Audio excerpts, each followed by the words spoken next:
BlueMetric is mission-ready water. We are world-class experts solving our clients' most challenging environmental problems. BlueMetric provides a full range of environmental consulting services supported by bespoke engineering solutions for emergency, self-contained, and permanent water systems, and is always mission-ready with a full range of in-house support.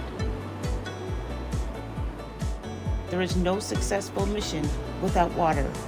We are proud to partner with Atlantic Canadian Industries. We are mission-ready water. Well, I'm Alan Dale from Gale Force Winds, and I tell you what an absolute pleasure it is to be here at MASS 2024. Thank you to the good folks at CADA for having the vision to bring these conversations to the showroom floor. And of course, our friends at BlueMetric, true thought leaders, they understand that a rising tide floats all boats and that everybody should succeed here in this industry and bringing those stories alive. So, Anthony, why don't you go ahead and introduce yourself, tell us what you're up to. Yeah, I'm Anthony Patterson. I'm the Managing Director of Training at Virtual Marine. Virtual Marine doing great things these days. Tell me what you're most excited about in the moment. Well, right now we're making great headway in polar code training. Okay. It started off as a means for us to practice launching lifeboats in ice.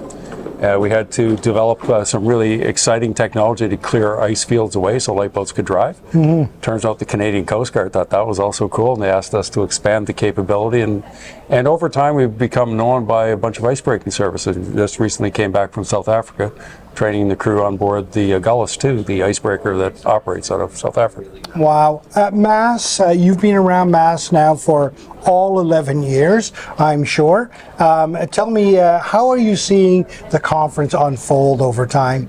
Yeah, it's very interesting. I was on the board of directors of the Industry Association for MASS 1. Right. And we had no idea whether it was going to be a success or if anyone would show up.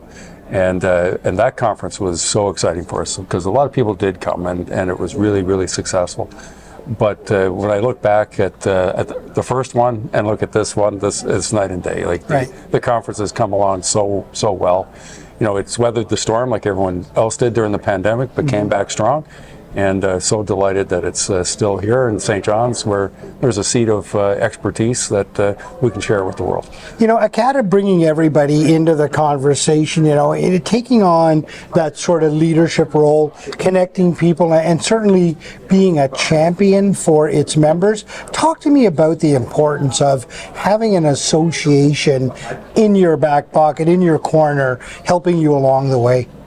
Right, so I'll speak, perspective of a small emerging company like ourselves, and there's a lot of those in Atlantic Canada. In fact, that's the dominant company in Atlantic Canada, small, very few mediums that are doing exciting things.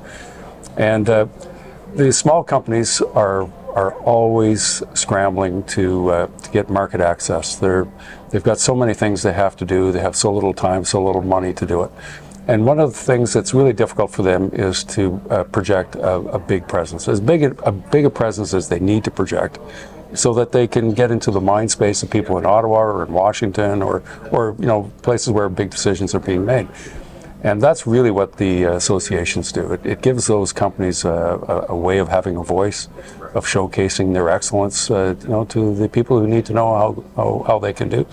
Also, strengthen numbers. If there's government policy that needs to be adjusted, to help make defense procurement more streamlined, more efficient and effective, industry has a viewpoint on that. And as small companies, it's hard to get heard. But as an industry association, you can aggregate your voice and you can be heard that way.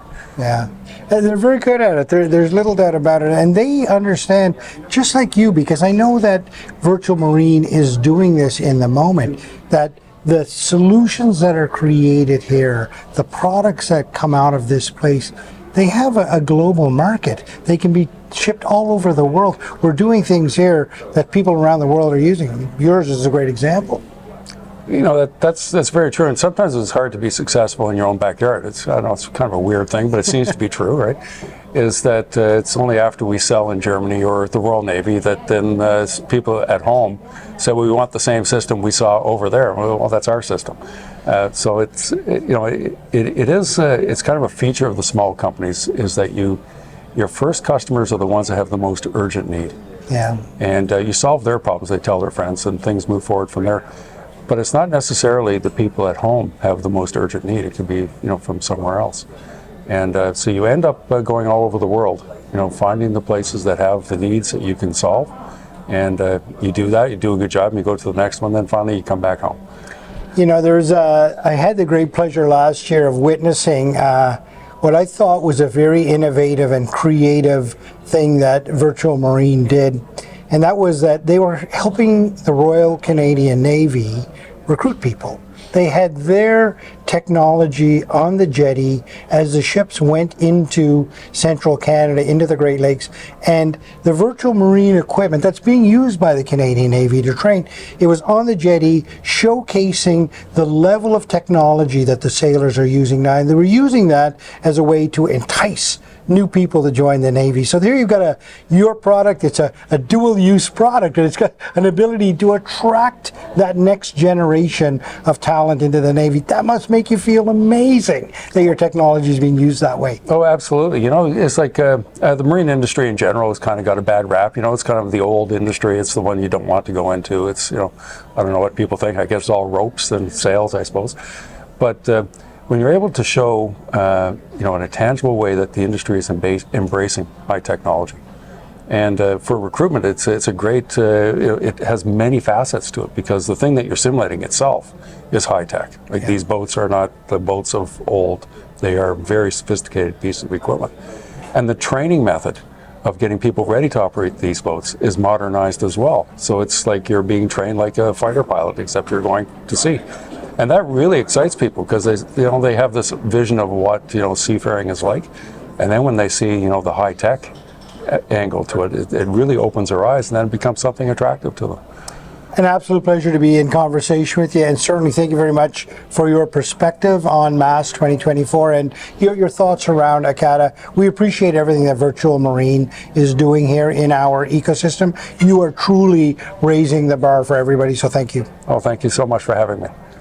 BlueMetric is your partner and works with Atlantic Canadian industries and organizations who are concerned about the water health of our planet and the people who inhabit it in an environmentally and culturally sensitive manner.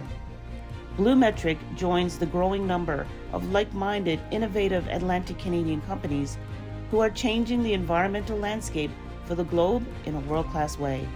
World-class experts solving our clients' most challenging environmental problems. We are mission ready water.